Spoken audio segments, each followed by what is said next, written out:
मंदिर के लड्डू में गौमांस मिला होने की पुष्टि हुई। मंदिर के जो कर्मचारी थे उन पर सवाल उठे। सब के सब हिंदू थे, लेकिन फिर भी अब हिंदू राष्ट्र की मांग उठने लगी है। क्यों? क्योंकि हिंदुओं की आस्था के साथ खिलवाड़ हुआ। क्या मुसलमानों को टारगेट करने की कोशिश की जा रही है? इस पर भी सवाल खड़े हो रहे हैं। क्या हिंदू राष्ट्र की मांग इसलिए की जा रही है क्योंकि मुसलमानों को इसमें टारगेट करने की कोशिश की जा रही है? यह भी बहुत बड़ा सवाल है। ऐसा क्या है? पूरा मुद्दा क्या है? क्यों अब हिंदुओं की ही गलती के लिए हिंदू राष्ट्र बनाने की बात हो रही है? इसमें हिंदू राष्ट्र का मुद्दा आखिर कैसे आ गया? चलिए अब इस वीडियो में इस पर भी बात कर लेते हैं। दोस्तों, आंध्र प्रदेश के तिरुपति बालाजी महाराज के धाम में भक्तों के साथ बहुत बड़ा धोखा हुआ। जिस भगवान के प्रसाद के लिए भक्त लंबी लाइनें लगाते हैं, कतारों में खड़े रहते हैं, उसी पवित्र प्रसाद में घी के जगह जानवरों की चर्बी मिलाकर भक्तों को बांट दी गई। जी हाँ, इस बात की पुष्टि नेशनल डेयरी डेवलपमेंट बोर्ड की रिपोर्ट में हुई है। सोचिए दोस्तों, लाखों करोड़ों भक्तों के साथ कितना बड़ा धोखा हुआ, उनकी आस्था को ठेस पहुंचाई गई। उधर अब इस मामले पर सियासत भी शुरू है। आंध्र प्रदेश की जो नायडू सरकार है और जो पिछली सरकार है यानी कि जगनमोहन रेड्डी की सरकार, वो एक दूसरे को जिम्मेदार ठहरा रही है। दोनों पार्टी एक दूसरे को लेकर क्या कह रही है, पहले आप वो जानिए। इस पर तेलुगु देशम पार्टी का कहना है कि पूर्व जगन सरकार में तिरुपति मंदिर के लड्डू में इस्तेमाल होने वाले घी में जानवरों की चर्बी और फिश ऑयल मिलाया गया था। लैब रिपोर्ट में भी इसका जिक्र हुआ है। तो वहीं दोस्तों, इस पर वाईएसआर कांग्रेस का कहना है कि चंद्रबाबू नायडू ने जुलाई की लैब रिपोर्ट दिखाई है, तब वो सीएम बन चुके थे। अब तक चुप क्यों है? नायडू राजनीतिक फायदे के लिए भगवान का इस्तेमाल कर रही है। तो दोस्तों, इस तरीके से दोनों पार्टी एक दूसरे पर आरोप लगा रही हैं, एक दूसरे पर कमियां निकाल रही हैं, सवाल खड़े कर रही हैं। दरअसल टीडीपी ने नेशनल डेयरी डेवलपमेंट बोर्ड के जो हवाले से रिपोर्ट दिखाई थी, उसमें उन्होंने दावा किया था कि तिरुपति बालाजी मंदिर के प्रसाद में गौमांस की चर्बी, मछली के तेल और ताड़ के तेल का इस्तेमाल किया जा रहा है। इसकी जो सैंपल है उसे लेने की तारीख 9 जुलाई 2024 थी और प्रयोगशाला रिपोर्ट 16 जुलाई की थी। टीडीपी के इस दावे के बाद भूचाल आ गया। सवाल उठने लगे कि आखिर करोड़ों भक्तों के साथ इतना बड़ा धोखा क्यों किया गया? किसने दिया इतना बड़ा धोखा? भक्त तो पूरे आस्था, पूरे विश्वास और श्रद्धा के साथ भगवान के दरबार में आते हैं, तो भी क्यों उनके आस्था को इस तरीके से ठेस पहुंचाया गया?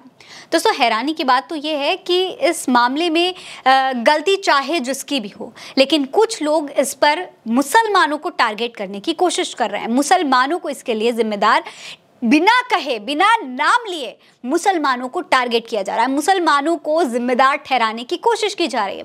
हिंदू मुस्लिम की राजनीति भी हो रही है। जी हाँ दोस्तों, अयोध्या के महंत परमहंस दास तो सीधे सीधे इसको मुसलमानों से जोड़ने की कोशिश कर रहे हैं।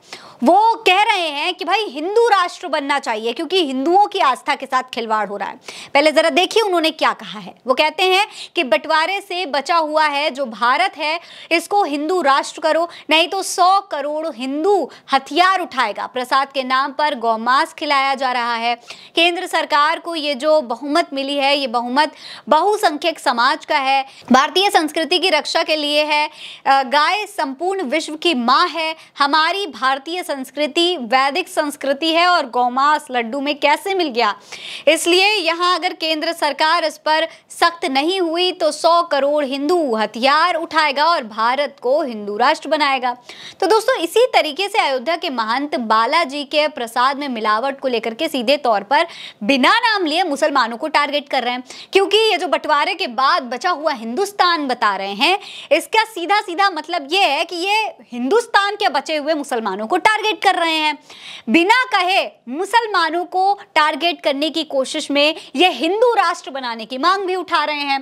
भाई, जब हिंदू राष्ट्र बनाने की मांग हो रही है तो इसमें सवाल तो उठेगा कि इस मिलावट में मुसलमानों का आखिर कनेक्शन कैसे आ गया? दूर दूर तक कोई लेना देना ही नहीं है मुसलमानों का। सबसे बड़ी बात यह है कि जहां पर बालाजी का प्रसाद तैयार हो रहा था वो 300 साल पुराना किचन है और इसी किचन में 200 ब्राह्मण, आप समझ रहे हैं, 200 ब्राह्मण तिरुपति बालाजी महाराज का प्रसाद तैयार करते हैं। इसकी जिम्मेदारी तो ब्राह्मणों को मिली है।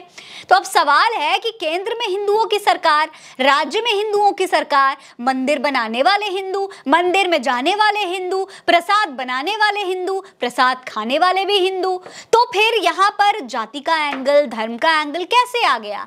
जो भी आरोपी है उनको सजा मिलनी चाहिए। मुसलमानों को क्यों टारगेट किया जा रहा है? हिंदू राष्ट्र की मांग आखिर क्यों उठने लगी। सवाल भारतीय जनता पार्टी से भी पूछा जाना चाहिए, सवाल वाईएसआर से भी पूछा जाना चाहिए और सवाल चंद्रबाबू नायडू की सरकार से भी पूछा जाना चाहिए। वो पार्टी जो केंद्र सरकार के हर फैसले का समर्थन करती है, वाईएसआर बीजेपी का भी समर्थन करती है, फिर उससे सवाल क्यों नहीं पूछा जा रहा है? चंद्रबाबू नायडू पर भी आरोप लग रहे हैं, उनकी सरकार पर भी आरोप लगा रही है वाईएसआर, उनसे भी सवाल होना चाहिए। लेकिन अयोध्या के महंत को तो हर मुद्दे पर जातीय एंगल ही जोड़ना होता है। कुछ भक्त मंडली के और कुछ आईटी सेल के लोग हैं, वो भी मुसलमानों को टारगेट करने की कोशिश कर रहे हैं। मुसलमानों को दोषी ठहराना इनका स्वभाव हो चुका है। हाँ, ये सच है कि करोड़ों हिंदुओं की आस्था के साथ खिलवाड़ हुआ है, इससे पूरा देश आहत है। नेता प्रतिपक्ष राहुल गांधी भी हिंदुओं की भावनाओं के आहत होने से काफी दुखी हैं। उन्होंने इसको लेकर सवाल भी उठाए हैं, उन्होंने ट्वीट किया है बाकायदा। प्रधानमंत्री नरेंद्र मोदी जिस वक्त चुप हैं, उस वक्त राहुल गांधी बोल रहे हैं। देखिए, लिखा है उन्होंने, तिरुपति के श्री वेंकटेश्वर मंदिर में प्रसाद के अपवित्र होने की खबर परेशान करने वाली है। भगवान बालाजी भारत और दुनिया भर में लाखों भक्तों के लिए पूजनीय देवता हैं। ये मुद्दा हर भक्त को आहत करेगा और इस पर गहराई से विचार करने की जरूरत है। आगे लिखा है कि भारत भर के अधिकारियों को हमारे धार्मिक स्थलों की पवित्रता की रक्षा करनी होगी।